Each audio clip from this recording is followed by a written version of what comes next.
Welcome back to Daytime Ottawa. Back to talk a little tilapia with Executive Chef Ben Baird from the Pelican Seafood Market and Grill. And you wanted to introduce me to tilapia today because I said to you, this is one of the ones I've never done it well. Let's talk about the fish itself. Like, how would you describe tilapia to viewers at home? Tilapia, firm, white flesh fish, mild flavor, really easy to cook for a beginner because it's not going to fall apart on you. Okay. Yeah. Okay. Very sustainable. For many reasons, takes 8 kilos of vegetable matter to make 1 kilogram beef. To raise a tilapia in an enclosed pen, which means they don't escape, land-based farming, huge land-based farming in North America. Okay. 1 kilo of vegetable matter equals 1 kilo of protein. Really? So it's like the perfect transition of Maybe I haven't cooked it enough. Maybe because, as you said, it doesn't fall apart. No. So for me, I have always found it a little tough, and maybe that's part of my problem. Is that fair to say? It could be, for sure. Okay. You don't want to overcook it ever. Will dry out. Okay. Okay. And it's like with all the whitefish, bassa, tilapia, they take flavor really well. Right. So what I've done here is I took our tilapia. This is tilapia. This is how it comes when you buy it. It's a so it's a fillet. The bones are removed. Right. I've just cut it in half for ease of cooking. Okay. And I'm dredging it through a rice flour and cornstarch mix. It's like 2/3 cornstarch. We're not going to burn the studio down. No. 2/3 cornstarch. Rice flour, 1/3 cornstarch, and that's what's going to kind of make it crispy. And I'm shallow frying it, I'm deep frying it now that I look at how full the pot is. Right. It's not going to take long. It's quick dredge. But so when you fry it, should you have the oil above it? Is that important? For what I'm doing today, because I'm trying to make like a crispy fish. Right. Like this is something your kids are going to love. You don't have to. You could pan fry this. I've even barbecued tilapia. Really? Because it's high grill, oil the outside of the fish, high heat. And close the lid, cook it till it falls apart, or just starts to fall apart. Okay. Like, you touch it, you feel the flakes separate. Right. Yeah. Really well, easy. and you know what, kids? I'm glad you mentioned kids, because kids love fish sticks. And so instead of buying the pre-packaged and it's probably overly salted and whatever the heck else they're putting in, exactly.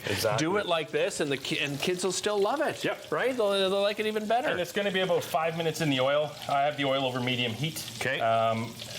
And you could do this just pan fried lightly. Again, floured, because that does add to the crispiness, which is a texture that I find kids really like. Perfect. Going to serve it with a really simple slaw today. A little julienne Savoy cabbage, some carrot, red pepper, radish, a little bit of red onion, and then what makes this is the fresh herbs. We've got a good amount of fresh mint and fresh Thai basil, sweet basil. Nice, nice. I'm going to dress it. This is just store-bought sweet chili sauce. Okay. I love this stuff. It's so good. I'm just going to drizzle. It's addictive, hey? Yep.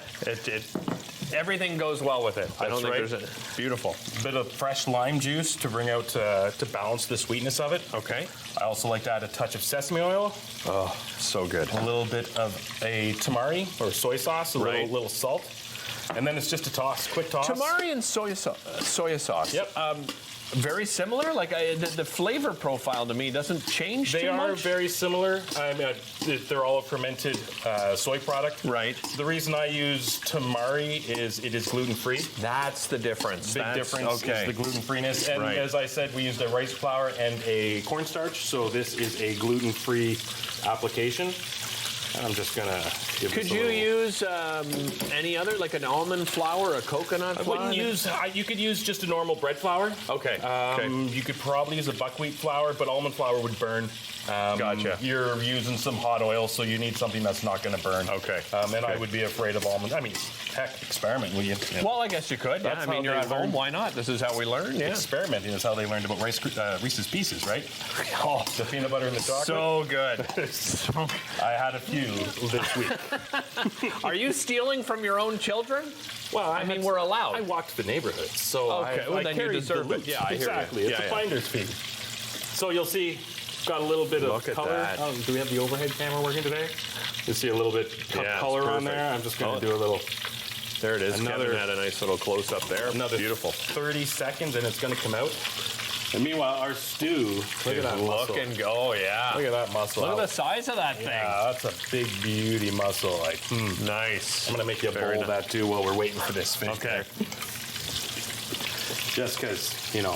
So, you know, we're making something, you know, obviously you mentioned comfort food, doing this beautiful fish stew, fish soup, whatever you want, however you want to refer to it. Are you changing up the menu right now at Pelican? We just launched a new menu. Okay. Last week we've got a new halibut dish. Guys really came up with something nice this time. We've got a new salmon dish. It's all very seasonal. Right. A lot of squash on the menu right now, some beets, some fall harvest vegetables. Yeah. Nice. We're killing it.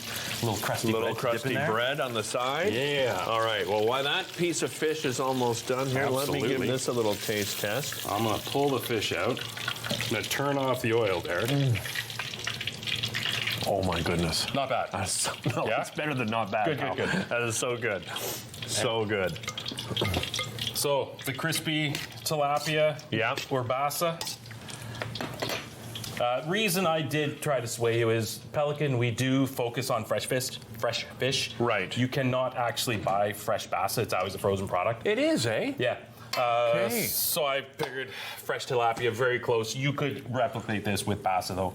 Right. So there you have a crispy No, fried but I'm glad you mentioned that. So if you do get it, it's obviously thawed. It's been pre-frozen and then they've thawed it. If you do buy it, sort of quote 100%. unquote, what is supposed to look like fresh. Yep. That's good to know. Yeah, and that should always be if we do take tuna, we buy frozen tuna and we sell it as a previously frozen product. Right. That should always be labeled. But it's by Yes, law yeah, that has to be labeled. and I think you're right. Actually, maybe sometimes I just don't pay attention and have a look. Remind everybody, you guys are down there at 1500 Bank Street, right? 1500 Bank, right beside the Farm Boy in the Blue Heron Mall.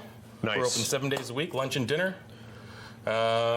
New Year's Eve menu we've just planned. It's reservations coming up in a few weeks. Okay. Few School of Fish coming up. We sold our first School of Fish for November today. Sold out in 4 minutes. So you got to be on the computer. Guys like Bruce Springsteen, my goodness. And that is what you're just bringing people in and you're doing courses on how to prepare different seafood. Yeah, we bring 10 people into the prep kitchen on a Tuesday night. Okay. This time it's a raw bar deluxe class, so we're shucking. We generally always shuck oysters.